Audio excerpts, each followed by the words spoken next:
ఓ పారి మీ అమ్మనో అమ్మమ్మలనో మందలేరుల్లా వాళ్ళ పెండ్లప్పుడు బంగారం ఎంత రేటు ఉండేనో. అవ్వలైతే మా లగ్గం అప్పుడు 500లకు తులం ఉండే, మా అమ్మగారోళ్ళు 2 తులాలు పెట్టిండ్రు. ఆ దినాన అదే గొప్ప అని అంటారేమో. ఇక అమ్మలైతే నా పెండ్లప్పుడు 4000లకు తులం ఉండే, మా అవ్వగారోళ్ళు 3 తులాలు పెడితే అత్తగారోళ్ళు పుస్త చేపిచ్చిరు అంటారు. ఆవు మళ్ళా అప్పట్ల గిట్ల ఎగబడి కొనలే, గింత రేట్లు లేకుండే. ఎవలక్క మన దేశం వెనుకబడ్డదన్నది? చల్ జూటా ముచ్చట. భారతదేశం బంగారు దేశం. అవు మళ్ళా ఏడాదిలా ఎంత బేరం చేసినామో ఎరికేనా? 803 టన్నులు అంటే 8 లక్షల కిలాలు. ఇక పైసలల్ల లెక్క పెడితే 5,15,000 కోట్లు.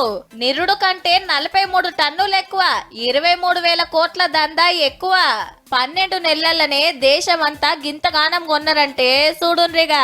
మళ్ళా మీది బాజోళ్ళ కంటే కింది బాజోళ్ళమే అంటే తెలంగాణ, ఆంధ్ర, కర్ణాటక, కేరళ, తమిళనాడుల బేరాలది జోరున్నది. దునియా బంగారం ముచ్చట్లు చెప్పే సంగపోల్లే సాటింపేసిండ్రు గీ ముచ్చట. నిరుడు తులం 57,000 ఉంటే ఇప్పుడు 86,000కొచ్చే.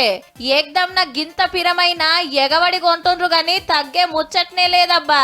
షేర్ మార్కెట్లు షేక్ అయితే బ్యాంకులో పెడితే మిత్తి తక్కువ వస్తుందని పైకమంతా బంగారం మీదనే పెడుతున్నట ఉన్నోళ్ళంతా. మళ్ళా అమెరికా డాలర్ విలువ పెరిగి మన రూపాయి తగ్గుడిగిన ఓ కారణమట. 1 లాక్ రూపీస్ అవుతుంది అంటే ఆశ్చర్యపోవాల్సిన అవసరం లేదు. తప్పకుండా ఆ గ్రోత్ అనేది మనం చూస్తాము. అగనట కొనేటోళ్ళు నిచ్చెనేసుకొని పట్టుకోబోతే బంగారం రాకెట్ వేసుకొని రయ్యిన పోవట్టే. పెండ్లిళ్లకు, పేరంటాలకు, బర్త్డేలకు ఆ దావతని ఈ దావతని అన్నిటికీ దుఃఖాల కురుకుడేనాయే. పెయి మీద ఎంత ఎక్కువ అగుపడితే అంత సంబురం.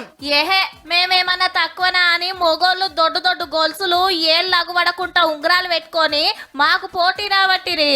గిట్లయినాక ఇక వెరగకుండా ఏం చేస్తది?